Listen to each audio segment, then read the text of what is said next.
மகாபிரிவாஜனம் மகாபிரிவாஜனம் மகாபிரிவாஜனம். இன்னைக்கு தெய்வத்தின் குரல் பாகம் 3ல் காந்தர்வ வேதம் என்ற தலைப்பில் பிரிவா சொல்கிறத மேலே வாசிக்கிறேன். இது பக்கம் 807ன்னு ஆரம்பிக்கிறது. கண்ணுக்கு டான்ஸ், காதுக்கு பாட்டு, மனசுக்கு நவரசங்கள் என்பதாக இந்திரிய சௌக்கியங்களை தருவதாக தோன்றினாலும் இந்த வித்தைகள் சாமவேதத்தை அடிப்படையாக கொண்டு உண்டானவை என்பதனாலேயே இவற்றுக்கு பெருமை ஏற்படுகிறது. வேதங்களுக்குள்ளே தாம் சாமமாக இருப்பதாகவும் பகவானே சொல்லியிருப்பதால் இன்னும் பெருமை. மற்ற உபவேதங்களுக்கு அவற்றுக்கு மூலமாயுள்ள வேதத்தோடு உள்ள சம்பந்தத்தை விட காந்தர்வ வேதத்துக்கு சாமவேதத்தோடு உள்ள சம்பந்தம் இன்னும் நெருக்கமாக எல்லோருக்குமே தெரிகிறது. சாமகானத்தின் ஸ்வரங்களிலிருந்துதான் சப்தஸ்வரமும் உண்டாயிருக்க வேண்டும் என்று சாமகானத்தை கேட்கிற எவருக்கும் தெரிகிறது.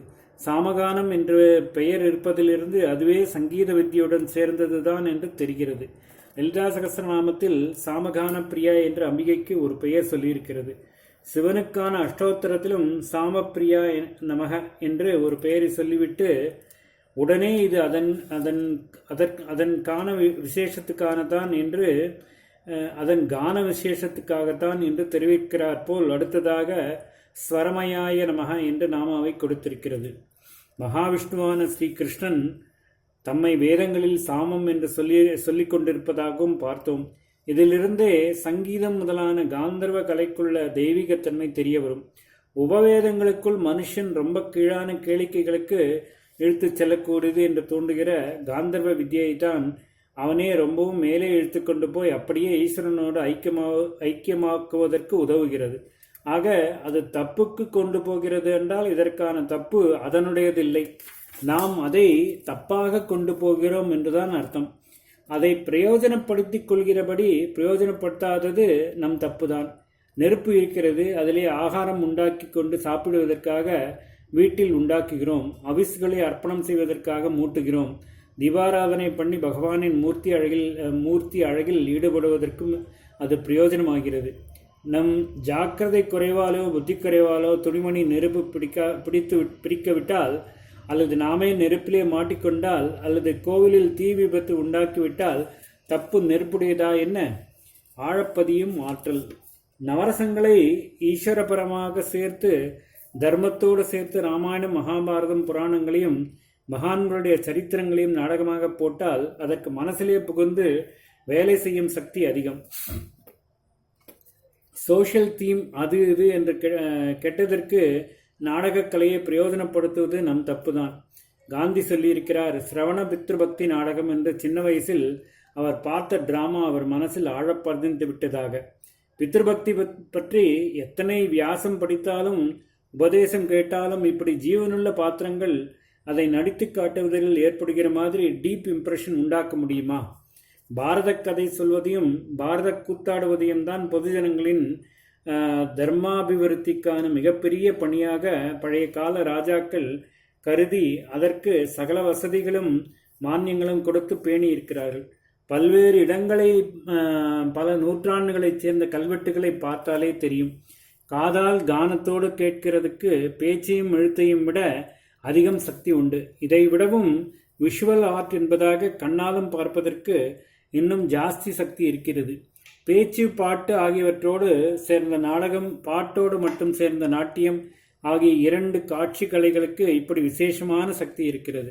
கிருஷ்ண கர்ணாமிருதத்தில் ஒரு ஸ்லோகம், கஸ்தூரி திலகம் லலாட்ட பலகே அக்ஷஸ்தலே கௌஸ்துபம் நாசாக்ரே நவமௌத்திகம் கரதலே வேணும் கரே கங்கணம் சர்வாங்கே அரிச்சந்தனம் ச கலையன் கண்ட ச முக்தாவளிம் கோபஸ்திரீ பரிவேஷ்டிதோ விஜயத்தே கோபால சூடாமணி என்றிருக்கிறது.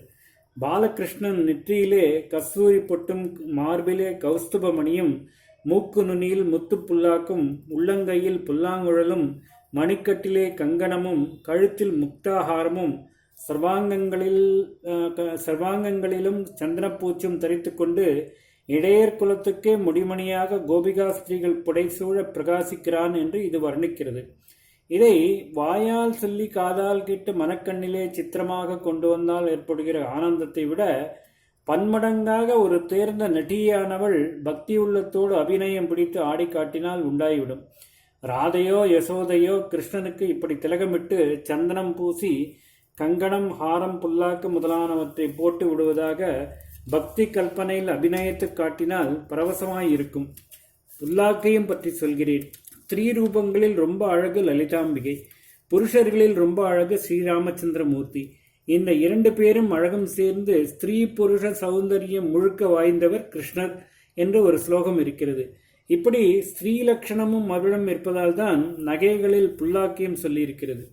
இந்த நகைகளையும் இன்னும் இதிலே சொல்லாமல் விட்ட மயில் பீலி, மகர குண்டலம், பீதாம்பரம், தண்டை, கொலுசு எல்லாவற்றையும் சேர்த்து கொண்டு ஆடி காட்டினால் இவற்றை சூட்டுகிற ராதையின் பிரேமை அல்லது யசோதையின் வாத்சல்யம், அதற்கு பாத்திரமாயிருக்கிற கிருஷ்ணனின் குறும்பு, கருணை முதலான பாவங்கள் ஆகியவற்றையும் அபிநயித்து காட்டினால் நாம் அந்த கிருஷ்ண லோகத்துக்கே போய்விட்ட உணர்ச்சியை உண்டாக்கி விடலாம். கோபிகா ஸ்திரீகள் மாத்திரமின்றி நாமும் புடைசூழ நமக்கு நடுவிலே பகவான் இருக்கிறார் போன்ற அனுபவத்தை அடைந்து விடலாம். கிருஷ்ண கர்ணாமிருதம் நேத்ராமிருதமாக கண்ணுக்கும் ஹிருதயாமிருதமாக உள்ளத்துக்கும் தித்திக்கும். நல்லது கெட்டது இரண்டையும் மனசில் ஆழப்பதிப்பதற்கு காந்தர்வ வித்தைகளுக்கு சக்தி இருக்கிறது. நாம் தான் புத்திசாலிகளாக இவற்றில் நல்லதை மட்டும் பெரும்படியாக பயன்படுத்தி கொள்ள வேண்டும். ஆபாசமாக சித்திரம் போடலாம், சிலை பண்ணி வைக்கலாம். அது மனசை தீவிரமாக கலக்கத்தான் செய்யும். இதற்கு பதில் ஒரு தெய்வ ரூபத்தை சித்திரமாக போட்டு பார்த்தால், சாட்சாத் அம்பாளுக்கு ஒரு விக்கிரகம் பண்ணி பார்த்தால் எவ்வளவு பாராயணம் தியானத்திலும் உண்டாகாத பக்தியும் ஆனந்தமும் இதன் தரிசனத்திலே பெறலாம். சௌந்தரிய லகரி ஸ்லோகம் இருக்கிறது. தேவாரம், ஆழ்வார் பாசுரம், தாய்மானவர் பாடல், இப்படி தமிழில் கணக்கு வழக்கு இல்லாமல் தெய்வ சம்பந்தமான அனுபவ வாக்குகள் இருக்கின்றன. இவற்றை வெறுமையும் படித்தால் மனசை தொடுகின்றன. ஆனால் பாவம் அறிந்து அதற்கு பொருத்தமாக ராகம் போட்டு கானம் செய்துவிட்டாலோ நம் கல் நெஞ்சு கூட கரைந்து போகிறது. ஓம் ஸ்ரீ குருப்யோர் மகா. ஸ்ரீ மகாபரிவாச்சரணம், மகாபரிவாச்சரணம், மகாபரிவாச்சரணம்.